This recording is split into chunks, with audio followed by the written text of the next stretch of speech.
Welcome to N45 news Vizianagaram. ఈ నెల 19 నుంచి జొన్నాడ పైడి తల్లమ్మ 68వ జాతర మహోత్సవాలు.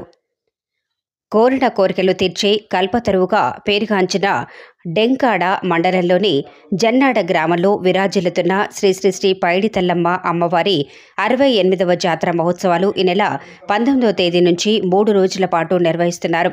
ఈ మేరకు N45 న్యూస్తో దేవస్థానం ఇన్ఛార్జ్ కార్యనిర్వహణాధికారి జె శ్రీనివాస్ మాట్లాడుతూ ఈ ఏడాది నుంచి దేవాలయాన్ని దేవస్థానం పరిధిలో విలీనం చేయటం జరుగుతుందని, అమ్మవారి ఉత్సవాలను ఈ నెల 19వ తేదీ నుంచి 3 రోజుల పాటు వివిధ ఆధ్యాత్మిక ధార్మిక కార్యక్రమాల ద్వారా భక్తులు సేవించనున్నామని తెలియజేశారు.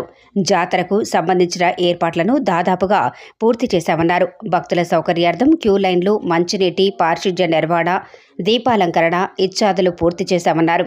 ఇంతవరకు ఉన్న ధర్మకర్తల మండలి సభ్యులు పూజారి కంది రమణ వారి సోదరులు మాట్లాడుతూ, మా తాతగారు కంది అప్పలస్వామి కలలో కనిపించి అమ్మవారి సేవకులుగా పైడి తల్లమ్మవారు మార్చారని, వారి తదుపరి పూజారిగా కంది నారాయణప్పుడు కంది రాములమ్మ, కంది రమణ ఉండేవారని కంది సన్యాసిరావు తెలిపారు. 1950 నాటికి జొన్నాడలో జనసంచారం లేని ఇక్కడ దేవాలయం నిర్మించాలని అమ్మవారు కోరటంతో స్థానికుల సహకారంతో ఇక్కడ అప్పటికే కొలువై ఉన్న అమ్మవారికి దేవాలయం కట్టించడం జరిగిందని, నిత్యం ధూపదీప నైవేద్యాలతో కొలుస్తూ మా హయాం నుంచి 68 ఏళ్లుగా జాతర నిర్వహిస్తున్నామన్నారు. ఈ నెల 19న భగవతార్ తవిటి నాయుడుచే సత్యభామ కలాపం, 20వ తేదీన పల్సర్ బైక్ వారి డ్యాన్స్ బేబీ డ్యాన్స్, 21వ తేదీన చందు బృందంతో దేలారేరేలా జానపద నృత్య కార్యక్రమం ఉంటుందని తెలియజేశారు.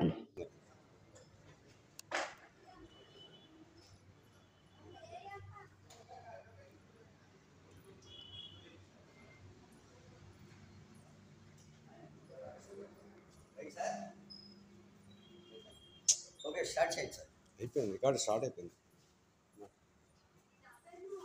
అడగండి క్వశ్చన్ మాట్లాడండి.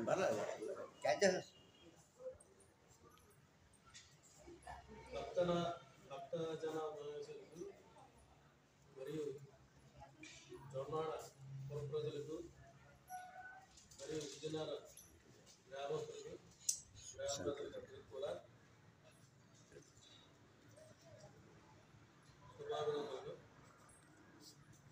నా పేరు జి శ్రీనివాస్, కార్యనిర్వహణాధికారి, శ్రీ కనకమాత దేవస్థానం, శ్రీపుడిపల్లి, దేవాలయ ధర్మదేవ శాఖ. ఈ దేవస్థానం ఈ జొన్నాడులో శ్రీ శ్రీ శ్రీ శ్రీ పైడితల్లి అమ్మవారు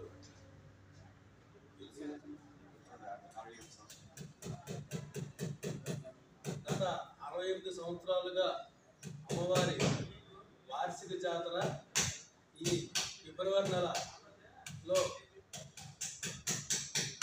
రథసప్తమి మరుసటి తర్వాత చేయడం ఆనవాయితీగా వస్తుంది. అలాగే ఈ సంవత్సరం కూడా ఫిబ్రవరి 19, 20, 21, 19వ తారీఖు తొలియేళ్ళు, 20వ తారీఖు అనుపమహోత్సవం, 21వ తారీఖు కూడా అమ్మవారి వార్షిక జాతర జరుగును. ఇప్పటి వరకు కూడా ఈ ఆలయాన్ని కమిటీ వారు ఈ ఆలయాన్ని ఈ వార్షిక జాతర మహోత్సవం అనగా ఈ ఆలయం యొక్క బాధ్యతను వారు నిర్వహించేవారు. ఇటీవలే 2 వారాల క్రితం దేవాలయ ధర్మదేవ శాఖ దీన్ని స్వాధీనం చేసుకొని నన్ను ఈ దేవాలయాలకు ఏకసభ్య ధర్మకర్తగా అదనపు బాధ్యతలు నాకు ఇచ్చి ఉన్నారు. కావున ఈ ఆలయం యొక్క వార్షిక జాతర గత సంవత్సరంలో ఇట్లా జరిగిన ఈ సంవత్సరం కూడా అత్యంత వైభవంగా జరుగుతుందని మనకి మనం చేస్తున్నాను. అలాగే 19వ తారీఖుని తొలేలు మహోత్సవం సందర్భంగా ఇక్కడ భాగవతం అనే ప్రోగ్రాం జరుగుతుంది. అలాగే మంగళవారం జొన్నాడ గ్రామ సర్పంచ్ గారు మరియు వాళ్ళందరి సహకారంతో ఇక్కడ కల్చరల్ ప్రోగ్రామ్ ఒకటి డ్యాన్స్ డ్యాన్స్ అనే కార్యక్రమం, cultural programme, cultural bike dance programme జరుగుతుంది. అలాగే బుధవారం నాడు ఏలార అనే ప్రోగ్రాం కూడా జరుగుతుంది.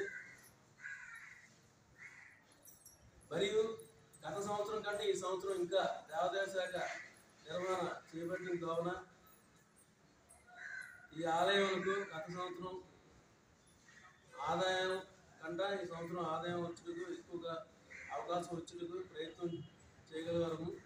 అలాగే అమ్మవారి ఆశీస్సులతో ఈ యాత్ర విజయవంతం జరుగుతుందని, అలాగే ఇప్పుడు దేవాదాయ శాఖ తరఫున ముఖ్యంగా ఈ వచ్చిన భక్తులకు అందరూ కూడా ప్రస్తుతానికి ఈ ఆలయాలకు ఓన్లీ దర్శనం మాత్రమే, ప్రస్తుతానికి ఎటువంటి రుసుము లేదు. అందరూ కూడా ఉచితంగా అమ్మవారికి దర్శనం చేసుకున్నట్టుకు ఇక్కడ క్యూ లైన్స్ అన్నీ కూడా ఏర్పాటు చేయడం జరిగింది. అలాగే వాళ్ళందరికీ కూడా నీడ కల్పించడానికి చలువు పందిర్లు, అలాగే ఇప్పుడు షామీనాలు కూడా ఏర్పాటు చేయడం జరిగింది. వాళ్ళందరికీ కూడా భక్తులందరూ కూడా ఈ వాలంటీర్లు, సేవకులు మరియు వివిధ దేవాలయాల నుంచి సిబ్బంది కూడా ఒక 15 మంది వరకు వస్తున్నారు. అలాగే సేవకులు కూడా 34 మంది సేవకులు. ఈ వచ్చిన భక్తులందరూ కూడా ఆ లైన్లో క్యూ లైన్లో ఉన్న వాళ్ళందరూ కూడా త్వరగా పంపించి వారందరికీ కూడా వాటర్ ప్యాకెట్లు కూడా సప్లై చేయడం జరుగును.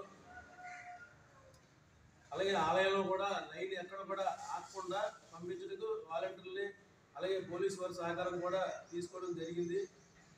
బయట భక్తులు వెళ్ళడానికి వీలుగా అవకాశం కలిగిన పోలీసుల వారు బయట కూడా ఎటువంటి అవాంఛనీయ సంఘటనలు జరగకుండా పోలీసు వారి సహకారం కూడా టెంకాడ ఎస్ఐ గారు మరియు అలాగే భోగపురం సిఐ గారు వారు కూడా వచ్చి ఈ ఎటువంటి ట్రాఫిక్ అంతరాయం కలగకుండా మరియు భక్తులకి ఎటువంటి అంతరాయం కలగకుండా అవాంఛనీయ సంఘటనలు జరగకుండా అందరూ కూడా మాకు సహకారం అందిస్తున్నారు.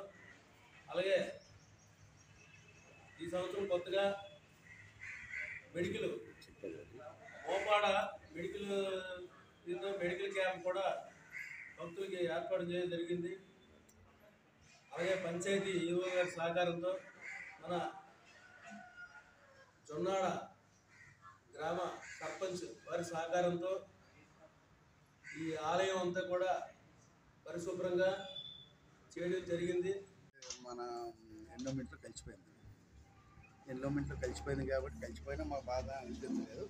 కానీ మా తాత తల్లిదండ్రుల నుంచి మేము ఇక్కడ సేవకులుగా మేము చేస్తున్నాం. ఈరోజు కూడా నుంచి కూడా మేము సేవకులుగా ఉండాలని మేము కోరుకుంటున్నాం. తర్వాత భక్తులందరూ 3-4 స్టేట్ల నుంచి వచ్చి ఇక్కడ దీపారాధనలు ఇచ్చుకొని ఈరోజు కూడా తగువులు కానీ తగాదాలు కానీ వీటికి ఇవ్వండి. శుభ్రంగా ఎండోమెంట్లో కలిసిపోయింది కాబట్టి మాత్రం మా తాతల దగ్గర నుంచి వచ్చింది కాబట్టి మాకు పోదాలు ఇక్కడ మాకు ఇవ్వాలని కోరుకుంటున్నాం. అలాగే ఎండోమెంట్కి సాయం కూడా ఎవరైనా భక్తులు ఉంటే ఆ డబ్బులు మంచి చెడ్డ అన్నదానానికి ఇవ్వాలని